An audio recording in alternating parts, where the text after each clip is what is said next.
ایک بیٹے نے باپ سے کہا ابا میں پردیس جانا چاہتا ہوں۔ باپ نے کہا بیٹے روکھی سوکھی کھا کر گزارا کر لیں گے، اور ویسے بھی میں بیمار ہوں، بیماری نے میری کمر توڑ رکھی ہے، اندر کھوکھلا کر رکھا ہے، کل کو اگر میں مر بھی گیا تو تجھے تو باہر سے آنے میں دیر لگ جائے گی۔ بیٹا میری خواہش ہے کہ جب میں مروں تو مجھے تیرے ہاتھوں سے کفن نصیب ہو، اور ویسے بھی ہر ایک باپ کی خواہش ہوتی ہے کہ جب وہ مرے تو اس کی اولاد ہی اسے غسل دے، کفن دے، جنازہ پڑھائے۔ بیٹے نے کہا ابا تجھے کچھ نہیں ہوگا، اگر میں باہر نہیں جاؤں گا تو جہیز کے بغیر بہنوں کی شادی کیسے کریں گے؟ ابا تجھے پتہ نہیں ہے یہ ظالم معاشرہ جہیز کے بغیر کسی غریب کی بیٹی کو قبول نہیں کرتا۔ اب ویزا لگ گیا، بیٹا پردیس جانے لگا۔ باپ نے بیٹے کو رخصت کرتے ہوئے کہا اچھا بیٹے زندگی موت کا پتہ نہیں ہے، اگر تیرے جانے کے بعد میں پیچھے مر بھی گیا تو اگر میری قبر پر آنا تو مسکراتے ہوئے آنا، روتے ہوئے مت آنا۔ میں بد نصیب باپ کی قبر پر مسکراتے ہوئے آنا، روتے ہوئے مت آنا۔ بیٹے نے کہا ابا کیوں؟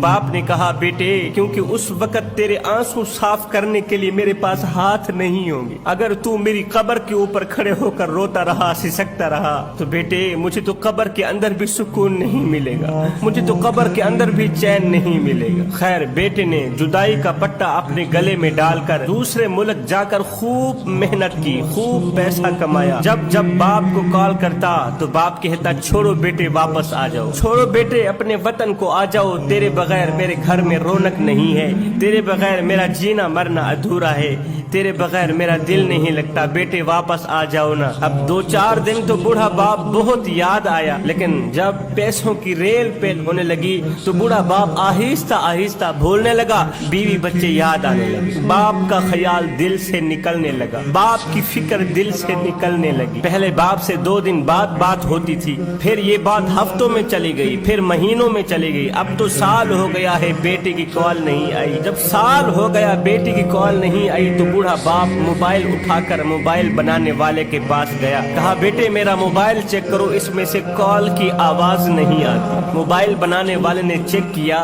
تو کہا بابا تیرا موبائل تو ٹھیک ہے، موبائل تو صحیح کام کر رہا ہے۔ جب موبائل بنانے والے نے کہا نا بابا تیرا موبائل تو ٹھیک کام کر رہا ہے تو ایک دم بوڑھے باپ کی چیخ نکل گئی۔ بوڑھا باپ رو کر کہنے لگا بیٹے اگر میرا موبائل ٹھیک ہے تو پھر میرے بیٹے کی کال کیوں نہیں آتی؟ اگر میرا موبائل ٹھیک ہے، اسے کچھ نہیں ہوا تو پھر میرے بیٹے کی کال کیوں نہیں آتی؟ اب وہ نوجوان کہتا ہے کہ باپ جب زندہ تھا تو باتوں باتوں پر یہی جملے بولتا تھا، بیٹے واپس آ جاؤ، تیرے بغیر میرا گھر بے رونق ہے، میری زندگی ادھوری، میرا جینا مرنا ادھورا ہے، بیٹے واپس آ جاؤ نا۔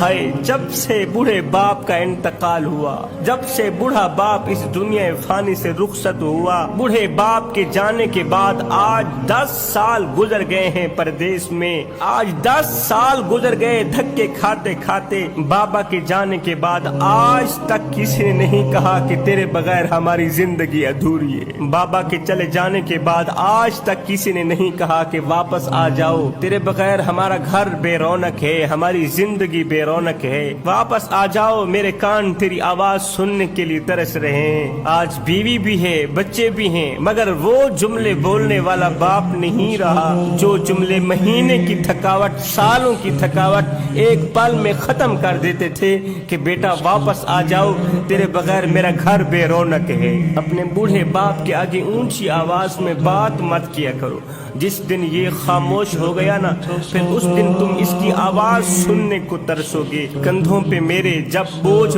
بڑھ جاتے ہیں اس وقت میرے بابا مجھے شدت سے یاد آتے ہیں۔ جوانوں باپ کا ہاتھ پکڑنا سیکھ جاؤ، قسم خدا کی عمر بھر کسی کے پاؤں پکڑنے کی نوبت نہیں آئے گی۔